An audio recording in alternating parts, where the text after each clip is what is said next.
एकादशी की बड़ी निष्ठा थी उनकी। अच्छा, एक बात और कहूं बंधुओं, आपने यदि कोई भगवत संबंधी नियम चालू करने का मन बनाया है कि कल से मैं ऐसा करूंगा, कल से मैं रोज तिलक लगाऊंगा, या कल से मैं रोज ठाकुर जी की सेवा करूंगा, कल से रोज 108 तुलसी अर्पित करूंगा, या हर हफ्ते में एक दिन ठाकुर जी को अन्नकूट करूंगा, ये जो भी आपने अगर कोई नियम बनाने का मन बनाया, तो उस नियम को तोड़ने की पूरी जिम्मेवारी ठाकुर जी लेते हैं। बोले अच्छा, तो चलो हम तोड़वाएंगे, और किसी ना किसी रूप में वो नियम तोड़वाते ही हैं, इसलिए घबराना नहीं। आप जैसे ही संकल्पबद्ध होगे कि मुझे एकादशी रखनी है, अगली एकादशी पे देख लेना ऐसा कुछ होगा कि आप अन्न खाने पर मजबूर हो जाओगे। तब समझ जाना, बारे ठाकुर जी आपने ये किया लेकिन हम खाएंगे ही नहीं। आप अपनी स्थिति से हटना नहीं बस। तो नामदेव जी एकादशी की बड़ी निष्ठा थी उनकी, समस्त वैष्णवों की होती है। एक दिन भगवान ने नामदेव जी की परीक्षा लेने के लिए एक वृद्ध ब्राह्मण का रूप धारण किया, लाठी लिए महाराज, हाथ कांप रहे हैं, पैर चल नहीं पा रहे हैं, लुढ़क रहे हैं कभी इधर उधर। इस स्थिति में श्री नामदेव जी के घर ठाकुर जी पहुंच गए। नामदेव जी ने जैसी देखा कोई संत पधारे हैं, ओ महाराज जाकर के संभाला उनको, जय हो जय हो जय हो महाराज, आपको बारंबार प्रणाम। क्या हुआ? बोले अरे क्या बताऊं, 10 दिन हो गए मैंने भोजन नहीं किया है, मेरी स्थिति बहुत खराब हो गई है, मुझे अपने घर ले चलो, कुछ पवा दो मुझको। नामदेव जी तुरंत उनको अपने घर लेकर के आए, आसन पर सुंदर बिठाया, चरण आदि धोए। बोले ये सब मत करो भैया, मेरे भूख के कारण प्राण निकल रहे, जल्दी भोजन कराओ। नामदेव जी बोले भगवान आज एकादशी है, तो आप कहें तो मैं दूध पिला दूं। नहीं नहीं नहीं, दूध, तुम कैसी बात करो, भूख लग रही है मुझको रोटी सब्जी की, तुम मुझे दूध की बात कर रहे हो। ठाकुर जी परीक्षा ले रहे हैं नामदेव जी की, ब्राह्मण के रूप में आए। नामदेव जी बोले तो फल खा लीजिए। बोले फल खा लूंगा तो मुझे जुकाम हो रहा है, मैं फल नहीं खा सकता, मैं बीमार हो जाऊंगा, डॉक्टरों ने मना किया, वैद्यों ने मना किया है। नामदेव जी बोले तो फिर क्या आपको अर्पित करूं बताओ? बोले दाल भात बनवाओ, दाल भात बनवाओ, रोटी सब्जी बनवाओ, जल्दी वही पाऊंगा।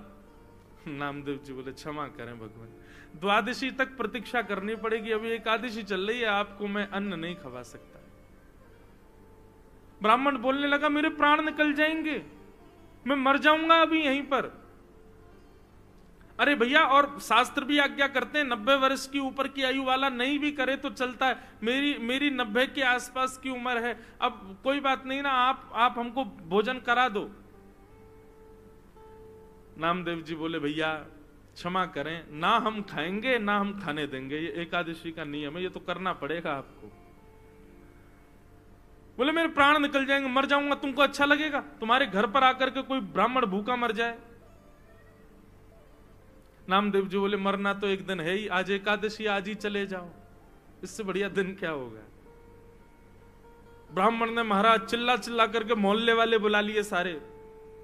बोले देखो ये नामदेव अपने आप को बहुत बड़ा भक्त कहता है, पूरे पंढरपुर में इसके चर्चे होते हैं, ये भक्त है, देखो ये क्या कर रहा है। सबने कहा भैया क्या हो गया? नामदेव जी बोले आज एकादशी है, ये 10 दिन के भूखे हैं, कह रहे हैं भोजन कराओ, हम कह रहे हैं एकादशी है, द्वादशी तक प्रतीक्षा करो, और पाना है तो फल पालो, दूध पी लो। पड़ोसियों ने भी कहा नामदेव जी आप करो ना एकादशी, उनको क्यों करवा रहे हो जबरदस्ती, उनको बेचारों को दे दो जो भी है। नामदेव जी बोले क्षमा करो, मैं इनको अन्न नहीं दे सकता। अब तो मोहल्ले के लोग भी बुरा भला कहने लगे। बोले नामदेव ऐसी कौन सी भक्ति होती है कि तुम जबरदस्ती दूसरे के ऊपर थोप रहे हो कि करना ही पड़ेगा। सब लोग गए, महाराज जी आप चलो हमारे घर चलो, हम आपको बना के पवा देंगे। नामदेव जी सामने आ गए, बोले जाने भी नहीं दूंगा, मुझे पता चल जाए कि एकादशी और कोई अन्न खाने बैठ रहा तो मैं थाली उठा के भाग जाऊं, मैं नहीं खाने दूंगा। अब तो महाराज ठाकुर जी नाटक करने में तो ठाकुर जी एक नंबर है, हाथ पांव कांपने लगे ठाकुर जी के, और महाराज गिर पड़े, मुंह से झाग निकलने लगा, बोले नामदेव मेरे प्राण निकल रहे हैं, कुछ तो दे दो। अपने बच्चों को बैठाया, बोले सुनो कीर्तन करो, ठीक है आप प्राण त्यागो, वैकुंठ में जाइयो, वहां जाके ठाकुर जी से कहना वो पवाएंगे आपको।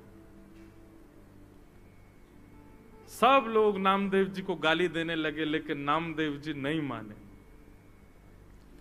और महाराज करते करते करते ठाकुर जी ने ब्राह्मण के भेष में ऐसा प्रतीत कराया कि उनके प्राण निकल गए। और जैसे ही प्राण निकले, मोहल्ले के लोग, पंढरपुर के लोग नामदेव जी को खड़ी खोटी सुनाने लगे। बोले अरे नामदेव, ब्रह्म हत्या लग गई तुझे, ऐसी कौन सी एकादशी है, ऐसी कौन सी एकादशी जिस पर तू इतना ज्यादा मचल रहा है, आज तुझे ब्रह्म हत्या लग गई। नामदेव जी के नेत्रों से अश्रु आने लगे, चरणों में प्रणाम किया, तुलसी की माला लाकर के उस ब्राह्मण देवता को पहना दी। बोले कितना भाग्य है इनका, पंढरपुर क्षेत्र में चंद्रभागा नदी के तट पर, और एकादशी के दिन प्राण त्याग दिए, और वो भी निराहार होकर के, बिना आहार लिए। कितने बड़े सौभाग्य की बात है। देवी अपनी पत्नी से बोले अब हमको ब्रह्म हत्या लग गई है, ठीक है एकादशी के लिए ही सही, लेकिन हत्या तो हो गई, कारण तो हम ही लोग बने। अब ठाकुर जी तो हमारे हाथ की सेवा स्वीकार नहीं करेंगे, और अब तो हम नाम जाप करने के भी अधिकारी नहीं है, क्योंकि ब्रह्म हत्या लग गई। चलो इन ब्राह्मण देवता की अंत्येष्टि करते हैं, और उसी चिता में हम लोग भी जीवित अपने प्राण त्याग देंगे। जब हमने ऐसा किया तो हम ये करेंगे।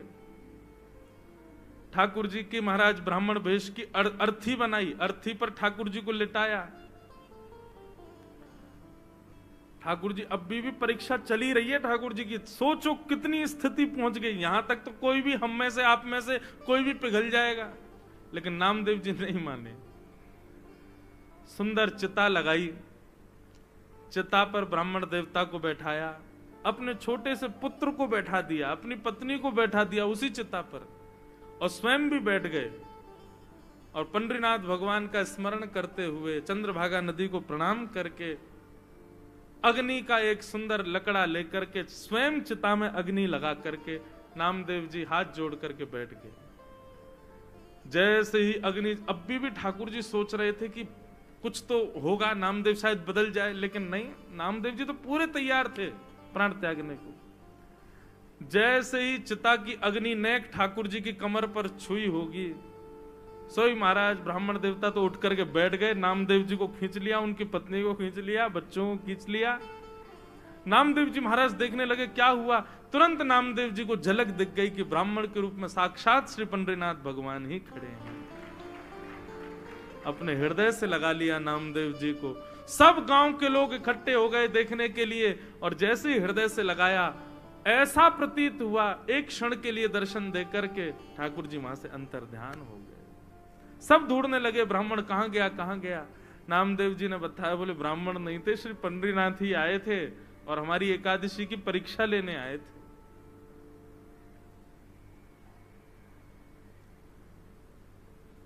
ऐसी बंधुओं, ये निष्ठा है, ये कोई व्रत नहीं है, ये आपका प्रेम है ठाकुर जी के प्रति। उसको प्रेम की तरह ही इजहार करो उसका।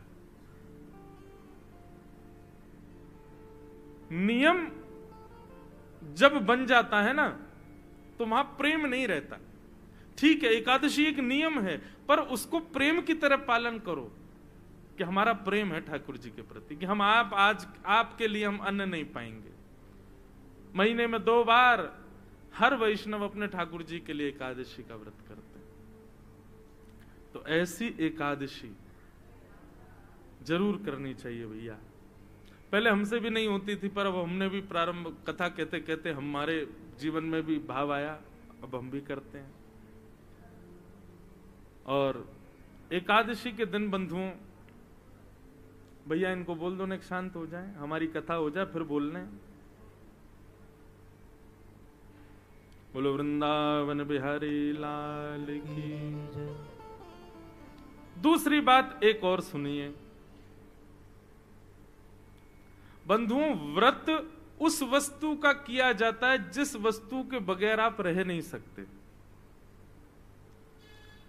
प्राचीन काल में लोगों के पास में बहु साधन नहीं थे, केवल रोटी और सब्जी के लिए ही मानव जीता था।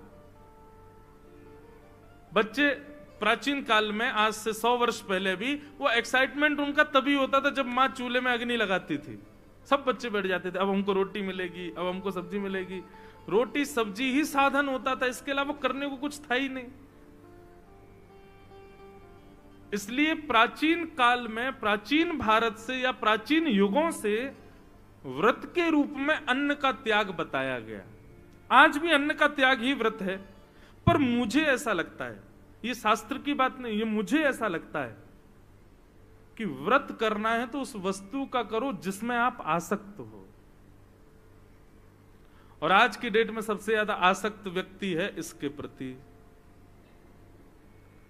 इस बार की एकादशी तो ठीक है, अगली एकादशी, क्योंकि भोजन छोड़ना कोई बड़ी बात नहीं है आज की डेट में। मैं कितने घरों में जाता हूं, बच्चे पतले दुबले, मैंने कि माता जी इनको खिलाती क्यों नहीं, पूरे दिन फोन में लगा रहता है, खाता ही नहीं है, भूख ही नहीं लगती इसको। आजकल भोजन छोड़ना बड़ी बात नहीं है, 2-2 दिन भी लोग भूखे रह लेते हैं। आजकल बड़ी बात है 2 घंटे भी इसके बिना रहना। हम आपसे क्या कह रहे हैं, हम खुद व्यासपीठ पर लेके बैठे हैं, लेकिन हम तो इसलिए लेके बैठे हैं, बीच में कभी पद याद आ जाता है, वो पद सेव नहीं हो तो हम तुरंत निकाल करके फिर वो आपको सुनाना होता है, इसलिए हम रखते। बाकी रहता फ्लाइट मोड पे, और हमारा फोन किसी काम का है भी नहीं, जे हमारे पास रहता ही नहीं, औरों के पास ही रहता है। लेकिन फिर भी हूं तो मैं भी आप लोगों में से ही। एकादशी करनी है तो उस वस्तु की करो जिसके प्रति आपकी ज्यादा आसक्ति है। व्रत करना है तो उस वस्तु का करो जिसके प्रति आपका लगाव इतना है कि उसके बगैर आप रह ही नहीं पाते। और आज की डेट में इससे बड़ी एकादशी कोई नहीं। अगली एकादशी जितने बजे एकादशी तिथि प्रारंभ हो और जब तक द्वादशी ना आए, ब्राह्मण देवता से पूछ लेना कितने बजे एकादशी प्रारंभ होगी, इतने बजे हो रही है, और द्वादशी कब लगेगी, इतने बजे, उतनी देर फोन नहीं चलाना, तब आपकी एकादशी मानी जाएगी। मैं तो आजकल के युवाओं को यही बोलता हूं कि आप लोग अन्न वन्न तो कोई भी छोड़ लेगा, इसको छोड़ के दिखाओ। जिन जिन लोगों के अंदर व्यसन है, तंबाकू का व्यसन है, सिगरेट का व्यसन है, या फिर मदिरा का व्यसन है, और एक और बात, क्रोध का व्यसन है, बहुत क्रोध आता है, हर दिन गुस्सा आता है, लोभ का व्यसन है, मोह का व्यसन है, ये सारे अवगुण आपको सबको पता है कि हमारे अंदर क्या है। व्रत करना है तो अगली एकादशी पर अपने उन अवगुणों का व्रत करना है। रोज क्रोध आता, आज क्रोध नहीं करेंगे, चाहे कोई कितना ही बुरा कर ले हमारे साथ, आज गुस्सा करना ही नहीं है। और बताएं, इंद्रियों का व्रत करो। कभी नेत्रों का व्रत करो। नेत्रों का व्रत कैसे, कि आज नेत्रों से केवल भगवत संबंधी वस्तुओं का दर्शन करेंगे, सांसारिक वस्तुओं को नहीं देखेंगे। कानों का व्रत, आज कानों से केवल भगवत चर्चा, भगवत गुणानुवाद, भगवत संकीर्तन ही सुनेंगे, और कुछ नहीं सुनेंगे। जीव का तो आप लोग करते ही हो। इंद्रियों का व्रत अनेक प्रकार हैं बंधुओं, क्योंकि आजकल क्या होता है कि लोग अन्न छोड़ने की क्रिया करते हैं, लेकिन हृदय से तो दूसरा कोई खा रहा हो तो उससे कहते हैं, भाई सुन, तू उधर जा खा ले, हमारा व्रत है, तेरी थाली देख के हमारा मन कर रहा है, तू उधर खा, रोटी हमारे सामने मत खा। ये कोई व्रत है? नहीं। एकादशी निष्ठा है, एकादशी आपके प्रेम का प्रमाण है, उसको उसी प्रकार करो। मुझे बहुत अच्छा लगा सुन के, जब मुझे पता चला कि तांदूर के हमारे शारदा परिवार के और यहाँ के कई भाई लोग प्रभात फेरी करते हैं एकादशी के दिन। सब लोग सवेरे सवेरे 5 बजे, मुझे भी बुलाया था आज, लेकिन हम इतने थके रहते हैं, नहीं गया। पर यह अच्छी बात है, आप लोग किसी रूप में ही सही एकादशी का प्रारंभ इतना सुंदर कर रहे हैं, बहुत अच्छी बात है। हम तो कहेंगे ठाकुर जी आपको ऐसी शक्ति दें कि आपका ये नियम कभी ना टूटे, आपका भी ना टूटे, फिर आपके आने वाले वंश के बालक भी इस नियम का पालन करें, और पूरे विश्व में, भारत में एक दिन ऐसा संतों को खबर लगे, तांदूर में एक हमारे बहन भाइयों की ऐसी पूरी एक मंडली है जो हर एकादशी को प्रभात फेरी करती है। आपका ये नियम सदा बना रहे, अच्छी बात है। तो भैया एकादशी निष्ठा इसको जरूर कीजिए। यदि आज तक नहीं करते हैं तो आज तो अब निकल गया, अब आगे से प्रारंभ करो। एकादशी के दिन बहुत ध्यान पूर्वक, निष्ठा पूर्वक ठाकुर जी का व्रत करो। अब हमारे वृंदावन की कई रीतियों में एकादशी का व्रत नहीं होता, जगन्नाथ जी की परंपरा में एकादशी का व्रत नहीं होता। लोग कहते हैं महाराज जी जगन्नाथपुरी में, अब आप अगर स्कंद पुराण पढ़ेंगे तो वहां पर तो लिखा है कि अगर आप एकादशी के दिन जगन्नाथपुरी में हो तो आप बहुत बड़े भाग्यशाली हो कि आप जगन्नाथपुरी में हो। तो बोले क्या करना चाहिए? बोले उस दिन आकंठ दाल भात पाना चाहिए। स्कंद पुराण में लिखा है कि अगर एकादशी के दिन आप जगन्नाथपुरी में हो तो जितनी आपकी क्षमता है उससे ज्यादा आपको दाल भात पाना है। लेकिन हाँ, शर्त यह है अन्न नहीं, ठाकुर जी से जगन्नाथ जी का प्रसाद ही पा सकते हो एकादशी के दिन। वहां के नियम अलग हैं, वहां के कानून, कहीं कहीं पर ये नियम, वहां पाप का निवास नहीं हो सकता। क्यों? उसके पीछे कारण, अन्न में पाप का निवास होता है। लेकिन जगन्नाथपुरी की रसोई में जो रसोइया है ना, उन सबको लक्ष्मी रूप माना जाता है। वहां पर जितने भी यंत्र हैं जिनसे भोजन बनाया जाता है, उन सबकी भी पूजा लक्ष्मी भाव से होती है कि भैया ये जगन्नाथ जी की निज रसोई है, यहाँ लक्ष्मी ही भोजन बनाती है। लक्ष्मी जिस अन्न का स्पर्श कर दे उसमें पाप नहीं रह सकता। इसलिए वहां महाप्रसाद पाने पर दोष नहीं लगता। एकादशी उल्टी टंगी हुई है जगन्नाथ भगवान के पीछे। हमारे वृंदावन के कई नियमों में, जैसे राधा वल्लभियों में, श्री हरिवंशियों में, वहां पर भी एकादशी नहीं होती। उनके भाव अलग हैं, वहां भाव प्राधान्य भाव आ जाता है। पर हम आप सब लोग वैष्णव, हमको प्रयास करना चाहिए, ठाकुर जी के लिए व्रत करो। व्यक्ति बड़ी से बड़ी वस्तु छोड़ देता, ठाकुर जी के लिए एक दिन अन्न मत खाओ और निष्ठा पूर्वक, प्रेम पूर्वक उसका निर्वहन करो। इस प्रकार एकादशी की महिमा बताई गई। और यहां से प्रारंभ हुआ भागवत का प्राण प्रसंग, रास पंचाध्याय। बहुत सावधानी से बैठिएगा आप सब लोग कि भगवान पिता रात्रि शरदोत्फुल्ल मल्लिका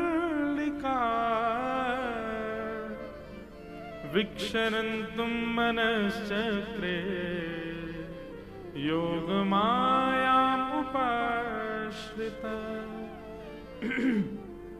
सब लोग बहुत सावधानी से सुनिए, ये रास की कथा है। यहां पर महादेव को भी रोक दिया गया था। आप लोग तो सामान्य जीव हो, इसलिए थोड़ा विचार कीजिएगा और बहुत सावधानी से सुनिएगा। अब जो हम प्रसंग सुनने जा रहे हैं बंधुओं, रास पंचाध्याय, इसको श्रीमद् भागवत का प्राण माना गया है। श्रीमद् भागवत यानी श्री कृष्ण का हृदय है रास पंचाध्याय। और उसमें भी गोपी गीत, गोपी गीत तो निज हृदय है ठाकुर जी का। इसलिए इसको बहुत सावधानी से सुनिएगा, कहीं आपके हृदय में कोई संशय उत्पन्न ना हो जाए। ठाकुर जी की इस लीला को यदि आपने आधा अधूरा या कुभाव से सुना ना, तो निश्चित है आपके हृदय में कोई दूषित भाव उत्पन्न हो जाएगा और दोष लगेगा फिर। इसलिए बहुत सावधानी से सुनिएगा। रास पंचाध्याय का सबसे पहला अक्षर क्या है कि भगवान अपिता रात्रि।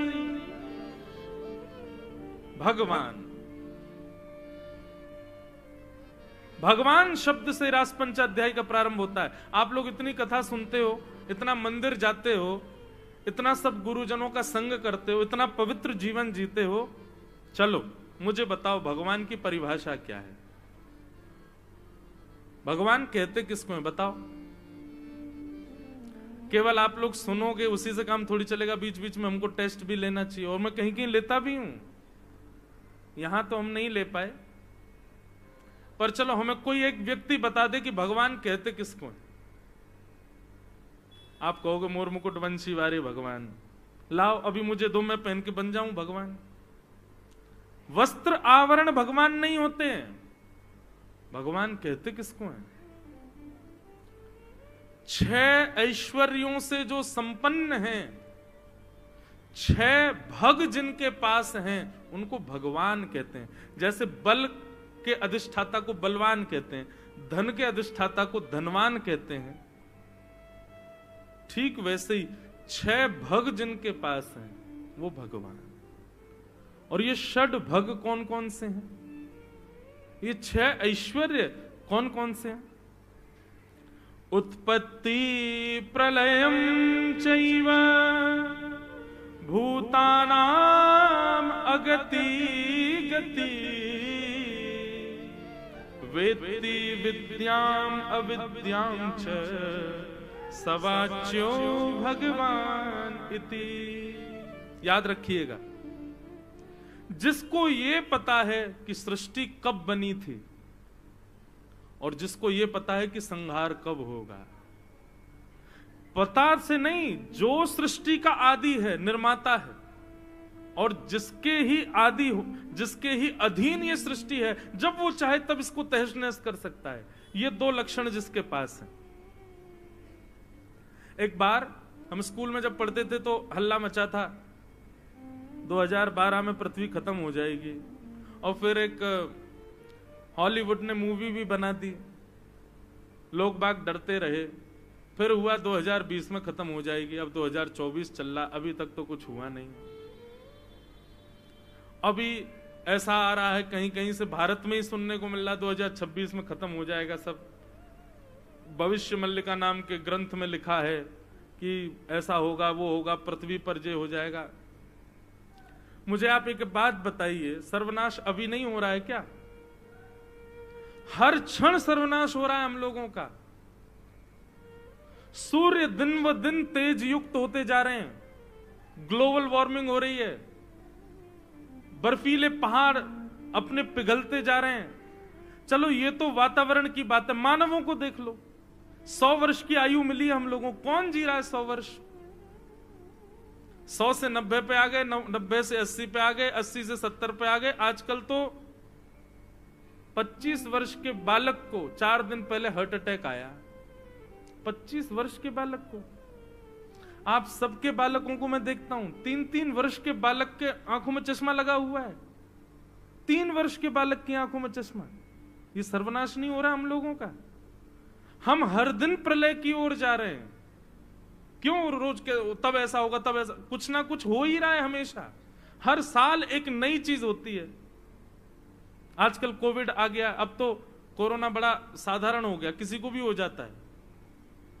जब आया था तब तो बड़ा भयावह स्वरूप था, मंजर था। तो भैया ये तो प्रकृति का नियम है, हर दिन कम हो रहा है, सब कुछ घटता ही जा रहा है। लेकिन जो परफेक्टली जानते हैं कि विश्व का नाश कब होगा, वो भगवान है। इसको कोई नहीं बता सकता कि पृथ्वी का सर्वनाश कब होगा, पृथ्वी कब बनी थी और पृथ्वी कब धूमिल होगी, ये जो जानते हैं। ये 2 लक्षण हो गए, उत्पत्ति प्रलयम चैव। दूसरी बात, भूतानाम अगति गति। मुझे ऐसा लगता है मैं ऐसा करूंगा तो इसमें मुझे फायदा होगा, लेकिन वो करने के बाद मुझको कोई फायदा नहीं हुआ, बल्कि बर्बाद और हो गए। मतलब आपने खूब जन्म पत्री दिखवाई, ब्राह्मणों से पूछा, सारे शुभ काम किए, लेकिन फिर भी उस काम में आपको लॉस हो गया। क्यों? क्योंकि कितने भी भविष्य कथन करने वाले हों, भविष्य कथन करने वाले हों, आपकी कहां गति होगी, कहां अगति होगी, ये कोई नहीं बता सकता।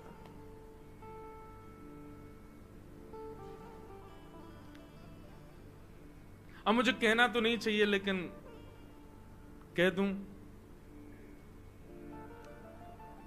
ज्योतिष भगवान के नेत्र हैं, भगवान के चक्षु माने जाते हैं ज्योतिष, ठाकुर जी के नेत्र हैं। पर उसका प्रयोग, ज्योतिष का प्रयोग ऐसी खाली पीली बैठे हमेशा नहीं करते रहना चाहिए। न बता दो कल मैं जा रहा हूं वहां पे होगा कि नहीं, कल ये होगा कि नहीं। अब हम लोग ब्राह्मण वेश में रहते हैं, बगलबंदी धोती पहनते हैं, तिलक लगाते हैं, तो जो अब आजकल तो कथाएं वथाएं सुनते रहते हैं, लोग पहचान जाते हैं। एयरपोर्ट पे ट्रेन में जाएं तो महाराज जी कथा करते हैं, और जो नहीं जानते वो सीधे आप पंडित जी हैं, मैंने यहाँ जन्म पत्री देखना आती है आपको, हाथ देखना आता है। सारे इंजीनियर सॉफ्टवेयर बनाने वाली थोड़ी होते हैं, ऐसी सारे ब्राह्मण हाथ देखने वाली थोड़ी होते हैं। इस प्रकार ज्योतिष का प्रयोग नहीं, ज्योतिष का प्रयोग उन लोगों के लिए जो बहुत भयभीत अवस्था में हैं, वे जानना चाहें कि ठाकुर जी क्या आज्ञा कर रहे हैं, और वो आज्ञा समझ करके फिर अपने कर्म को प्रधान रखें। बस वहां ब्राह्मण देवता ने कह दिया ऐसा ऐसा ऐसा ऐसा है, अब बैठे हैं चिंता कर रहे हैं कि शनि की 7.5 चल रही है, मैं कुछ भी करूंगा सफल तो होऊंगा ही नहीं। नहीं, आप कर्म पर ध्यान रखो। कई बार नक्षत्र ग्रह आपके कर्म की वजह से बदल जाते हैं, अच्छे हो जाते हैं। तो हमारी कहां गति है, कहां अगति है, ये जो जानते हैं, तो 2 गुण, पृथ्वी कब बनी और कब नष्ट होगी, मानवों की कहां गति है कहां अगति है, ये जो जानते हैं, 4 लक्षण हो गए। और 2 लक्षण, वेत्ति विद्याम अविद्याम च, जो अविज्ञ हैं, अनविज्ञ नहीं है, सब कुछ जानते हैं। विद्या क्या है, अविद्या क्या है,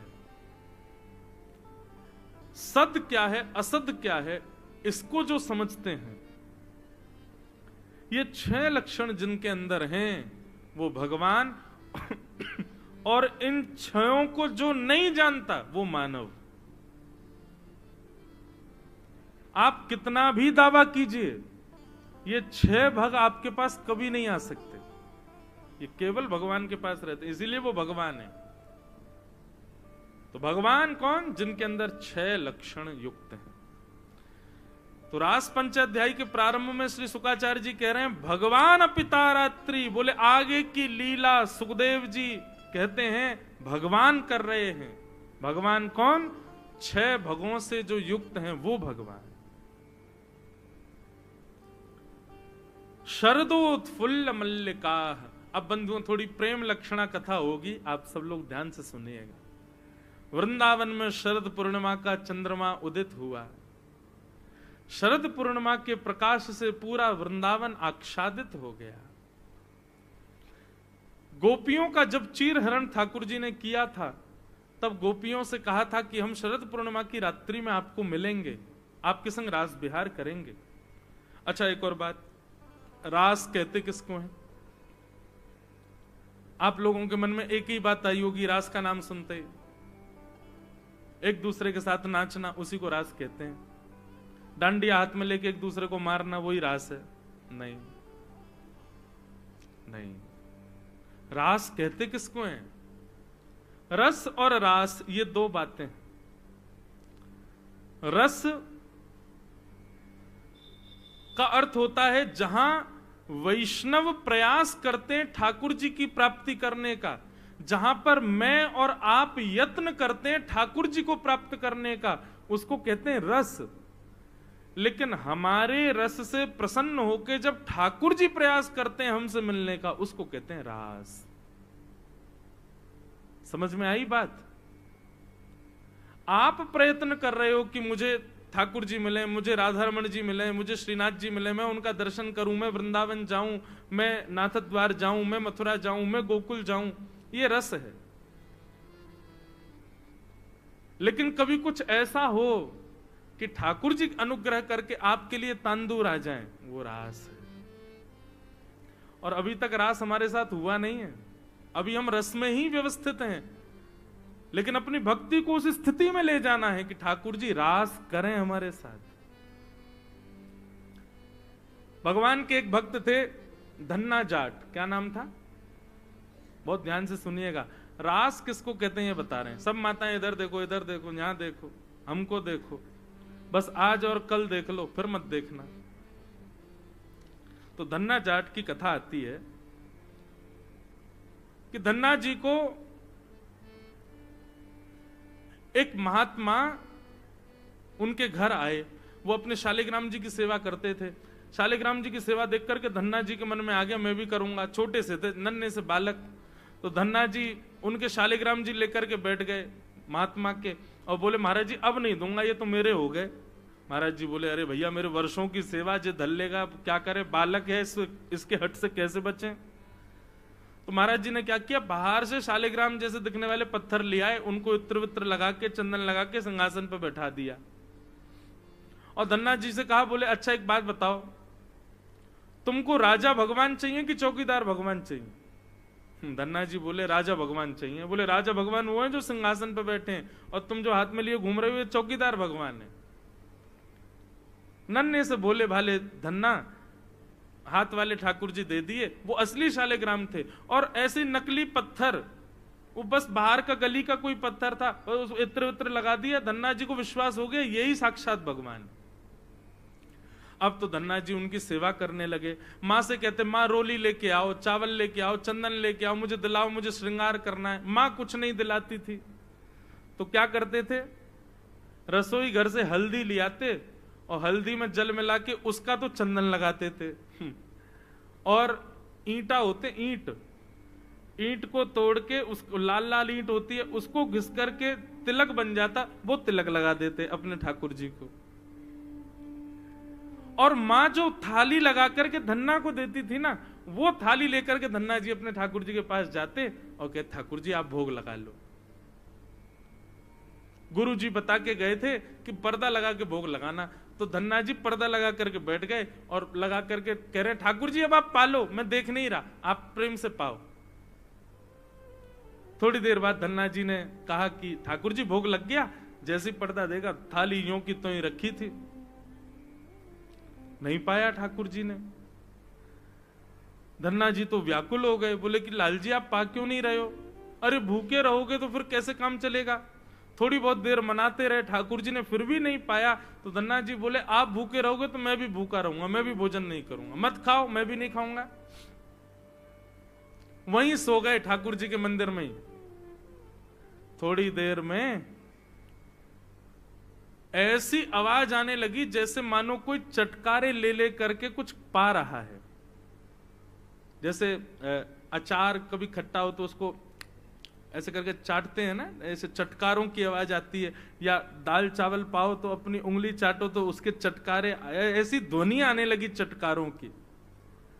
धन्ना जी बोले भाई ये चटकारे कौन ले रहा है। जैसे ही पर्दा हटा करके देखा तो नन्हे से गोपाल जी बैठे हैं और पूरी दाल भात ऐसे सान करके बढ़िया प्रेम से चटकारे ले ले करके पा रहे थे। असली शालिग्राम भी नहीं थे, गली के पत्थर थे, उनकी सेवा करते थे। असली रोली, असली चंदन केसर का नहीं था, हल्दी लगाते थे ठाकुर जी को। असली तिलक नहीं था, ईंट घिस के लगाते थे ठाकुर जी को। और उन धन्ना जी के यहां ठाकुर जी प्रकट हो गए। ठाकुर जी ने कह दी किसी को बताना नहीं, हम ऐसे ही मिला करेंगे तुमसे। धन्ना जी बोले ठीक है। अब धन्ना जी थोड़े बड़े हो गए तो अपने घर की गैयाएं चराने जाते थे। तो ठाकुर जी को सिंहासन से उठा के अपनी जेब में धर के ले जाते। थोड़ी दूर जाकर के ठाकुर जी प्रकट हो जाते और धन्ना के गले में गलवैयां डाल करके चलते। एक दिन धन्ना जी के पिताजी बोले धन्ना आज कहीं जाइयो मत। बोले क्यों। बोले आज तेरे गुरु जी आ रहे हैं जिसने तुझको ठाकुर जी दिए। धन्ना जी तो नाचने लगे। 10 साल हो गए, 10 साल बाद गुरु जी आ रहे हैं। बोले मेरे तो गैया चरावे जावे को समय है गया, अब क्या करूं। सो उसने क्या किया, गैया लेकर के थोड़ी दूर गया और ठाकुर जी को जेब से निकाल के नीचे दल लिया। बोले ठाकुर जी आज गुरु जी आ रहे हैं, आप गैया चराने जाओ। ठाकुर जी आ गए, उसकी गैया चराने चले गए। धन्ना जी लौट के अपने घर आ गए। भक्तमाल जी में कथा धन्ना जी की। गुरु जी आए, गुरु जी ने अरे वाह धन्ना बहुत बड़े हो गए तुम तो, गुरुजी सब आपकी कृपा। और बताओ तुम्हारे ठाकुर जी की सेवा पूजा अभी छोड़ दी कि अभी करते हो? नहीं गुरुजी आप देके गए थे, बिल्कुल करता हूं। ये देखो उनका मंदिर, ये देखो उनका सिंहासन, ये देखो उनका बीड़ा भोग, ये देखो उनका प्रसादी, ये देखो झारी जी। संत बोले ठाकुर जी कहां हैं? बोले वो तो गैया चरावे गए हैं। संत बोले मतलब? बोले ठाकुर जी गैया चराने जाते हैं मेरे संग, आज आप आ रहे थे इसलिए मैं नहीं गया, ठाकुर जी अकेले चले गए। महात्मा बोले ऐसी बात बना रहा है, ठाकुर जी कहां से जाएंगे गैया चराने? बोले गए हैं, मैं आपको दिखाऊं? वो दिखा। लेकर के संत को गया, खेत में गैया चर रही थी, वहीं वृक्ष के नीचे ठाकुर जी बैठे थे। धन्ना जी के गुरु जी को नहीं दिख रहे थे। गुरु जी देखो वो बैठे ठाकुर जी। गुरु जी बोले मुझे तो दिख ही नहीं रहे। दौड़ करके धन्ना जी गए, बोले ठाकुर जी गुरु जी आए, जिन्होंने आपको मुझे दिया वो आए, आप दिख जाओ उनको। आहा, धन्ना जी की बात मान करके ठाकुर जी प्रकट हो गए, उनके गुरुदेव को दर्शन दिए। गुरुदेव रोने लगे, बोले सच्चे शालिग्राम की सेवा 100 वर्षों से कर रहा हूं, मेरे गुरुदेव से प्राप्त थे 150 वर्ष पुराने शालिग्राम। नित्य नियम से 108 तुलसी चढ़ाता हूं, इतना नाम जप करता हूं, इतना वेद अध्ययन करता हूं, ज्ञान आदि सब मैंने ग्रहण किया, घर परिवार छोड़ दिया, साधु महात्मा बना घूमता हूं, मेरे लिए आप कभी प्रकट नहीं हुए। नन्हे से बालक को गली का पत्थर दे गया, उससे प्रकट हो गए, गैया चरा रहे हो आप। जय हो, अपार लीला है ठाकुर जी आपकी। इसको कहते हैं रास। ये क्या है? रास। ये रस नहीं है बंधु, ये रास है। आप कहोगे तो फिर नृत्य क्यों रास में? भाई जब आपको लिमिट से ज्यादा आनंद होगा ना, लिमिट से ज्यादा खुशियां जीवन में आती हैं, तो व्यक्ति नाचता ही है। एक गति, एक सीमित अवस्था है, वहां तक ही हमको सुख मिल सकता है। उससे अधिक सुख मिलने पर हमारे देह को सुध नहीं होती, हम कुछ भी करते हैं, कुछ भी कहीं भी नाचते हैं, कहीं भी गाते हैं, कुछ भी करते हैं। माता पिता के इकलौते पुत्र का ब्याह हो तो माँ की खुशी देखो, पिता की खुशी देखो, खूब नाचते हैं। नाचना नहीं आता फिर भी नाचते हैं। यहां तो गोपियों को भगवान मिल गए तो गोपियां नाचेंगी नहीं, गोपियां नृत्य नहीं करेंगी। लेकिन आज के बाद याद रखिएगा, रास का मतलब नाचना नहीं होता। रास का मतलब होता है कि ठाकुर जी ने अपनी प्रभुता छोड़ करके गोपियों को वो स्थान प्रदान किया जो एक प्रियतमा का होना चाहिए। उनके लिए इतने सहज हो गए कि गोपियों के गले में गलवैयां डाल रहे हैं, गोपियों के संग घूम रहे हैं, गोपियों की बात सुन रहे हैं। इसको रास कहते हैं, ये रास विहार। और उससे प्रसन्न होकर के गोपियां नाचती हैं, इसलिए हमको नृत्य दिखता है रास में। पर रास का मतलब और रस का मतलब यही है कि हम प्रयास करें ठाकुर जी को प्रसन्न करने का, ये रस है। लेकिन ठाकुर जी प्रयास करें हमसे मिलने का, ये रास है।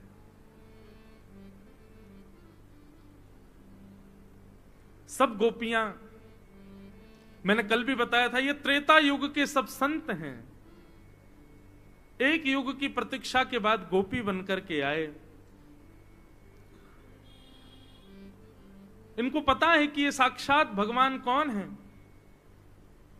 ये नंद नंदन के बेटा नहीं है, ये यशोदा जी के बेटा नहीं है, साक्षात भगवान है।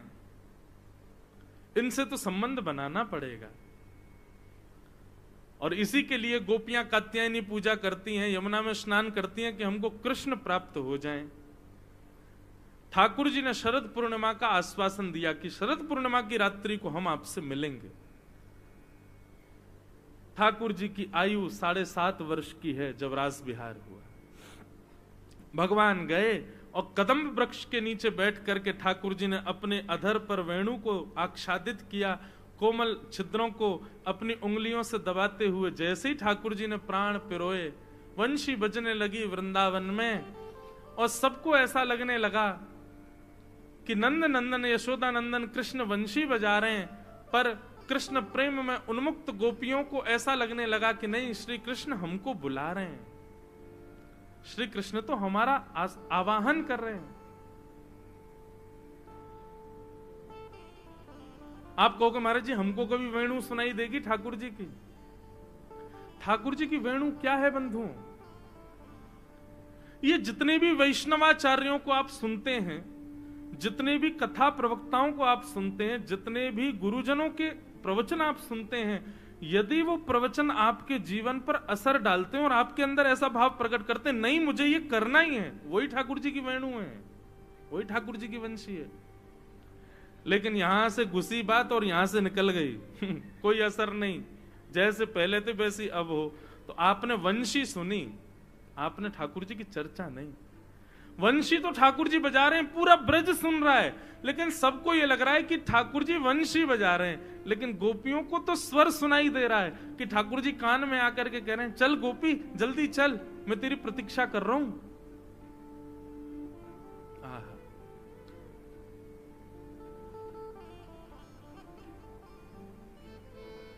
जिस दिन कथा ना लगे, केवल एक प्रवचन तक ना लगे, ऐसा भाव उत्पन्न करे चित्त में कि ये मेरे लिए आज्ञा है,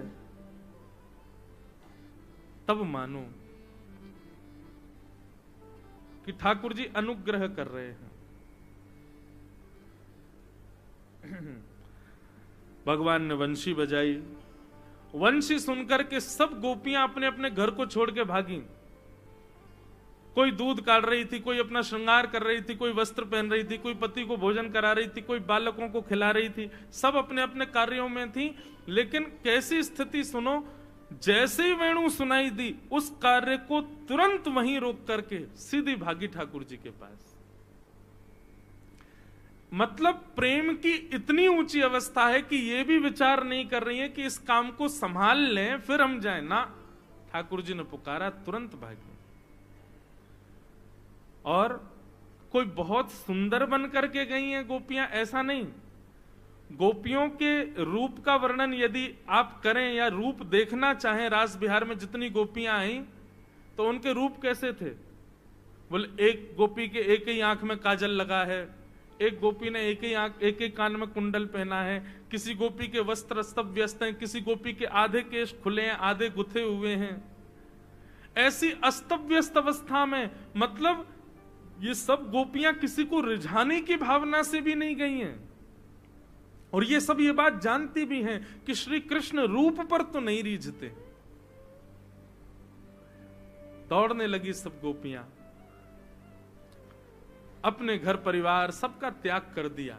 अच्छा, अब यहां पर प्रश्न आता है, इतनी सारी गोपियां, लाखों गोपियां गई थी रास में, इनके घर वालों ने रोका नहीं इनको? इनके पतियों ने रोका नहीं?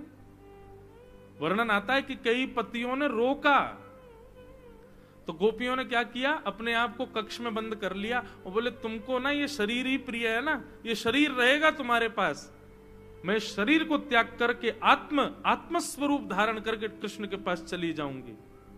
और असंख्य गोपियों ने इस प्रकार रास भूमि में प्रवेश किया। भैया ये अद्भुत है, ये सामान्य प्रेम नहीं है। यहां गोपियां देह त्याग करके भी पहुंच रही हैं। तो प्रश्न उठता है, इस तरह से तो ना जाने कितनी गोपियों ने अपने देह का त्याग कर दिया। और वर्णन आता है कि ठाकुर जी 6 महीने तक रास विहार करते रहे, तो क्या 6 महीने तक किसी के घर वालों ने ऑब्जेक्शन नहीं किया कि हमारी बहू बेटियां कहां गई? तब वर्णन आता है, योग मायाम उपाश्रित। वैष्णो देवी, जिनको आप सब पूजते हैं, पूरा भारत पूजता है, ये वैष्णवी देवी हैं। वैष्णव मतलब मैंने कल बताया था ना, जो विष्णु का, जो नारायण का, जो ठाकुर जी का, उसको वैष्णव कहते हैं। वो वैष्णवी हैं, वो ठाकुर जी की हैं। जितनी गोपियां रास बिहार में गई हैं, उतनी गोपियों का रूप धारण करके वैष्णवी देवी ही पूरे ब्रजमंडल में बैठी। सबको ऐसा लग रहा, हमारी मैया तो ये घूम रही, हमारे पिता, हमारी बहन तो ये घूम रही, हमारी बहू तो ये घूम रही, लेकिन वास्तविक तो वे सब कृष्ण के पास थी। उनका छद्म भेष धारण करके योग माया पूरे ब्रजमंडल में बैठी है।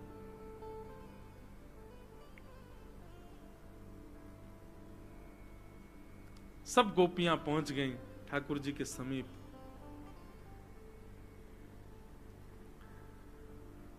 भगवान ने सबसे पहले तो स्वागत किया, स्वागतम वो महाभाग प्रियम किम करिवाणि व्रजस्यानामयं कश्चित् ब्रूतागमन कारणम्। बहुत सुंदर भाव। ठाकुर जी ने कहा आइए आइए आइए, स्वागत है सब गोपियों का।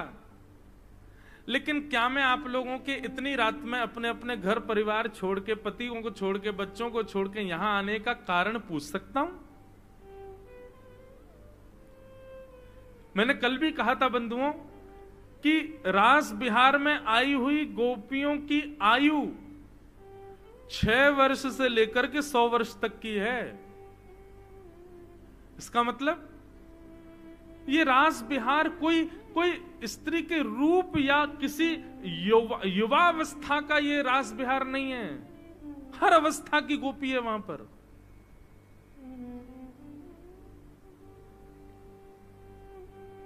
सब पहुंची रास बिहार में। ठाकुर जी ने कहा आपकी इतनी रात में आने का कारण जान सकता हूं? अपने पति परिवार को छोड़ के आई हो। भगवान ने 10 श्लोकों में पतिव्रता नारी का धर्म समझाया। तुमको पता है पतिव्रता नारी का कितना बड़ा धर्म होता है? तुम अपने पति परिवार सबको छोड़ के चली आई मेरे पास।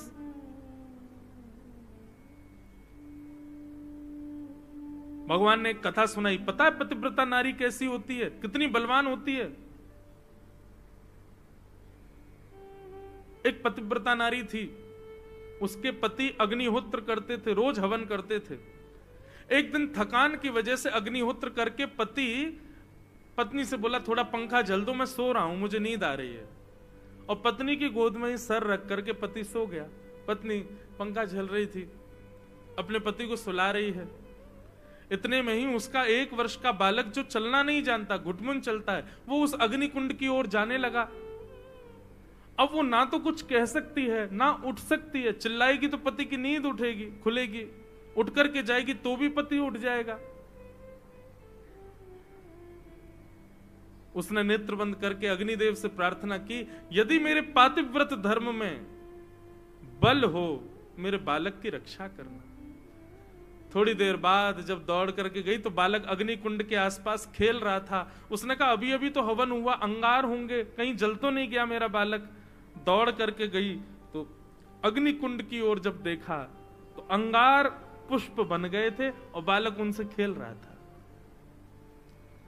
ठाकुर जी ये धर्म समझाते हैं गोपियों को। ये पतिव्रता नारी का धर्म है। एक ही धर्म एक ही व्रत नेमा, काया वचन मन पति पद प्रेमा। अच्छा एक बात बोलूं, आप लोग बुरा नहीं मानना। जब ये इस प्रकार की बात करता हूं ना, जहां पर महिलाओं को ही समझाया जाए तो कई माताएं मेरी विद्रोही हो जाती हैं। एक जगह तो एक मैया ने मुझे पकड़ लिया, बोले इधर आओ। मैंने कहा जी कहो। बोले तुम्हारे सारे धर्म शास्त्र और सब जगह केवल हम ही को ही क्यों समझाए, पुरुषों को क्यों नहीं समझाते हो कभी? केवल हम समझें कि पतिव्रता नारी कौन होती है और घर परिवार कैसे संभाला जाता है। माँ भीष्म पितामह भी महाभारत में स्त्रियों को ही समझा रहे हैं, रामायण में भी सब जगह स्त्रियां ये नहीं करें, ये नहीं करें, ऐसा नहीं करें, ये करें, इस प्रकार रहें। ये सारे नियम कानून हमारे लिए ही क्यों हैं? कभी पुरुषों को क्यों नहीं समझाया जाता? देखो माताएं, आपसे हाथ जोड़ के निवेदन करते हुए कहें, जिम्मेवार व्यक्ति को ही जिम्मेदारियां दी जाती है, गैर जिम्मेवार व्यक्ति को जिम्मेदारी नहीं दी जाती। माताओं के ऊपर बहुत बड़ी जिम्मेवारी है, इसीलिए सारी जिम्मेदारियां उन्हीं को ही बताई जाती हैं। अगर ये सारी बात उल्टी होती, पुरुषों के लिए ही होती, तो पृथ्वी का बहुत समय पहले ही प्रलय हो चुका होता। अभी तक हम लोग जी रहे हैं, पृथ्वी आगे बढ़ रही है, सब कुछ चल रहा है ठीक ठाक सब। आपको पता है कर्म में पुरुष बंधा ही इसलिए क्योंकि एक मां उसके पास है, एक बहन उसके पास है और एक पत्नी उसके पास है। कर्म में अग्रसर करना एक मां सिखाती है, एक बहन सिखाती है और एक पत्नी सिखाती है।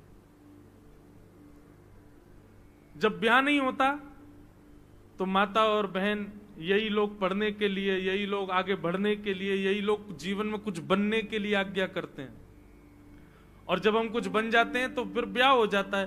फिर जो बने हैं उसको संभाल करके और सुंदर बनने के लिए पत्नी आज्ञा करती है। निर्माण तो यही करती हैं, इसीलिए जिम्मेवारियां भी उन्हीं को ही समझाई जाती हैं कि भाई 3 परिवार हैं तुम्हारे ऊपर, पिता का, पति का और पुत्र का, तीनों को आपको संभालना है। इसलिए इतना सारा महिलाओं को समझाया जाता है, माताओं को समझाया जाता है।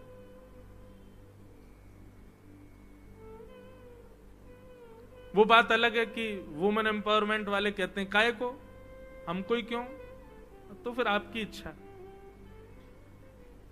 ठाकुर जी समझा रहे हैं, बोले ये होता है पतिव्रता नारी का धर्म, अपने पति और उसके परिवार का संरक्षण, यही भजन। आपको एक बात कहें, पति 1008 माला रोज करे और पत्नी ना करे, पत्नी क्या करे, केवल और केवल परिवार का ध्यान रखे, तो पति को 1008 माला करने से जो फल मिलेगा, पत्नी को केवल घर परिवार संभालने से वो फल मिल जाएगा। लेकिन हम भाई लोग इतने गैर जिम्मेवार, 1000 तो बहुत ऊपर की बात, 1 माला नहीं करें हम, तो फिर हमारे बटकी भी माताओं को ही करनी पड़ती। इसलिए मंदिरों में, कथाओं में, भजन स्थलों पर सब माताएं ही जाती हैं, क्योंकि पुरुष करते ही नहीं। अब यहां इतनी सारी माताएं बैठी हैं और पुरुष देखो नेक से कोने में बैठे हैं। क्यों?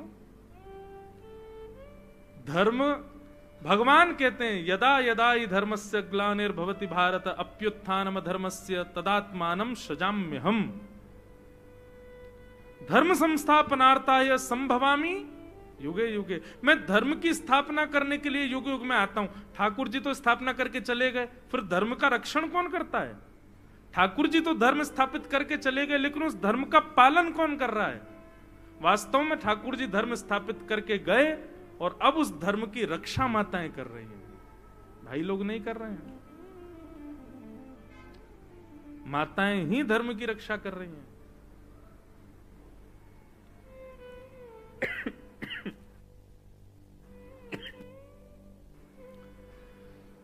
ठाकुर जी समझाने लगे पतिव्रता नारी का धर्म ये होता है, ये होता है। गोपियां खड़ी खड़ी सुन रही थीं।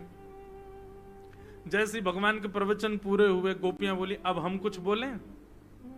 ठाकुर जी बोले बोलो। तब गोपियां कहती कि मैवं विभोरहति भवान गदितुं नृशंसम् संत्यज्य सर्व विषयांस्तव पादमूलम् भक्ता भजस्व दुर्वग्रहमान् त्यजस्मान् देवो यथादि पुरुषो भजते मुमुक्षुं। गोपियां कहती हैं श्याम सुंदर, आप ये पतिव्रता नारी का धर्म हमको क्यों समझा रहे हो? क्या आया आपके मन में जो आप हमको ये सब समझा रहे हो? क्या आपको ऐसा लगता है हम पतिव्रता नहीं है? या आपके मन में ये बात आ रही है कि हम व्यभिचारिणी हैं, पर पुरुष गमन कर रही हैं? तो आप बिल्कुल गलत हो। सबसे पहली बात तो आप पुरुष नहीं हो, आप साक्षात भगवान हो।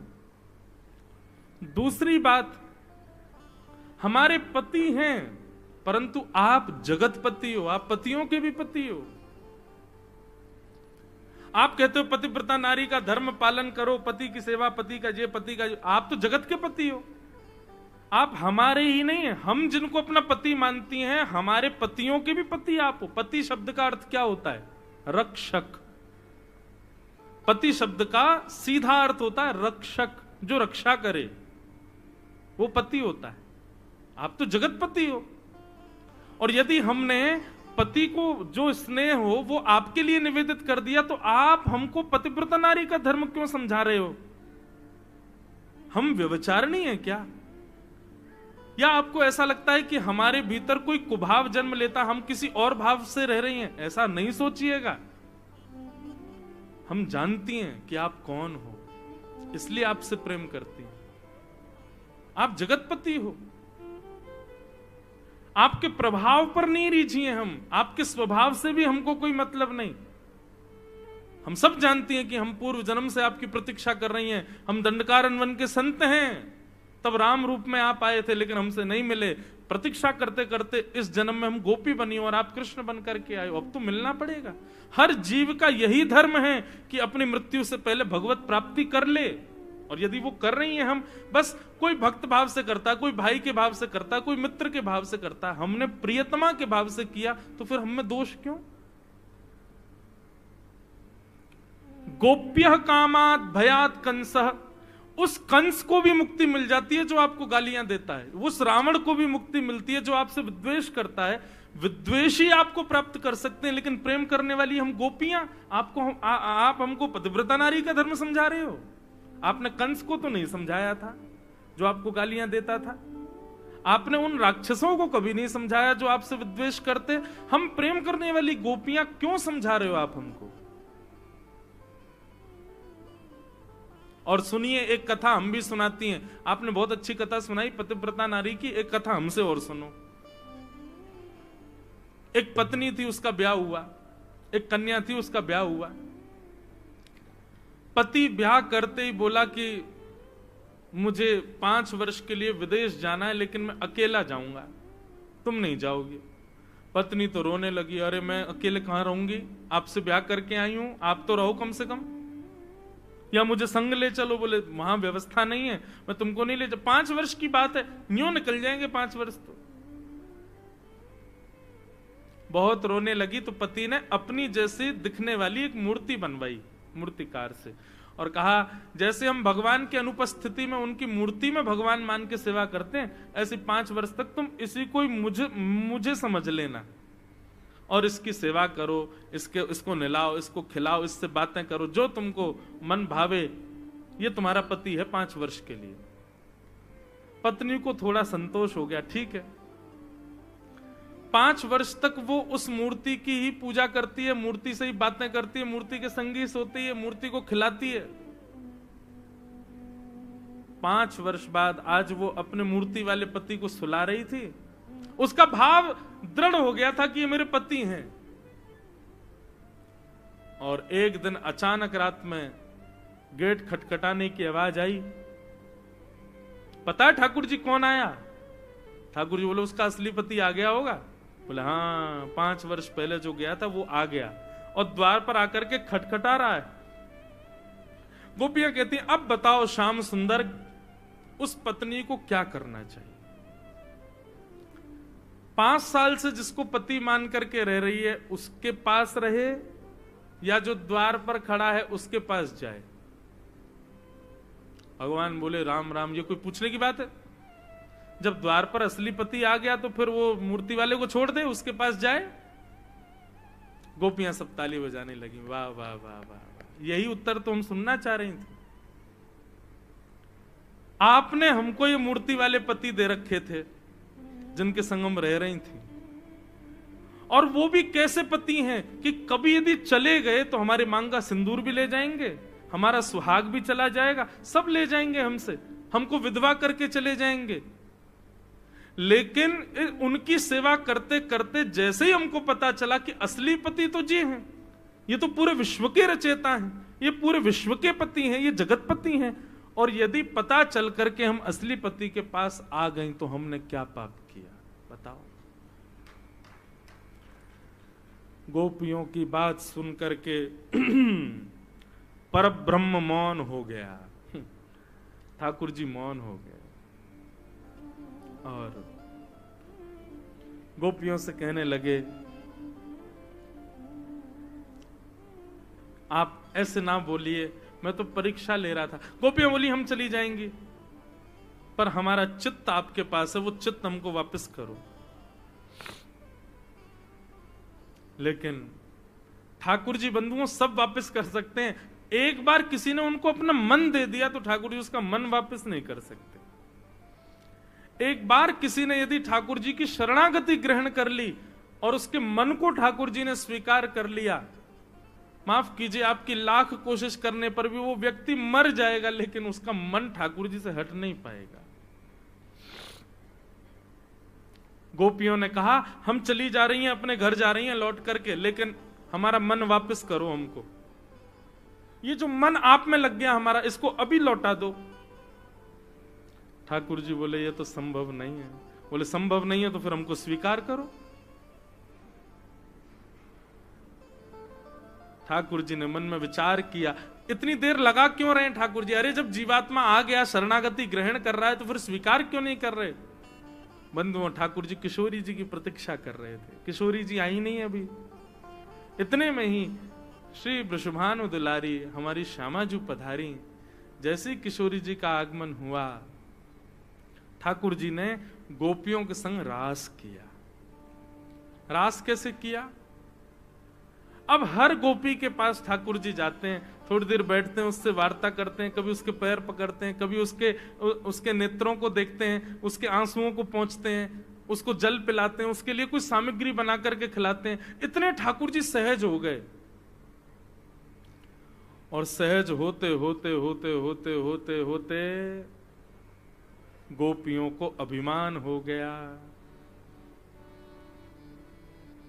इतना अभिमान हो गया गोपियों को।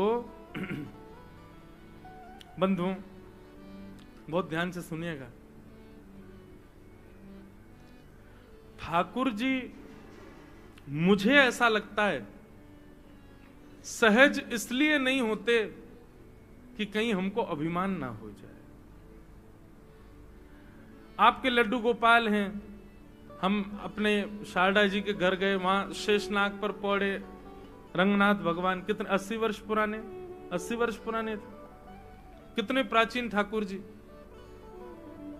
इतने वर्षों से ठाकुर जी लेटे लेटे थक नहीं गए होंगे? बैठ तो जाएं कभी।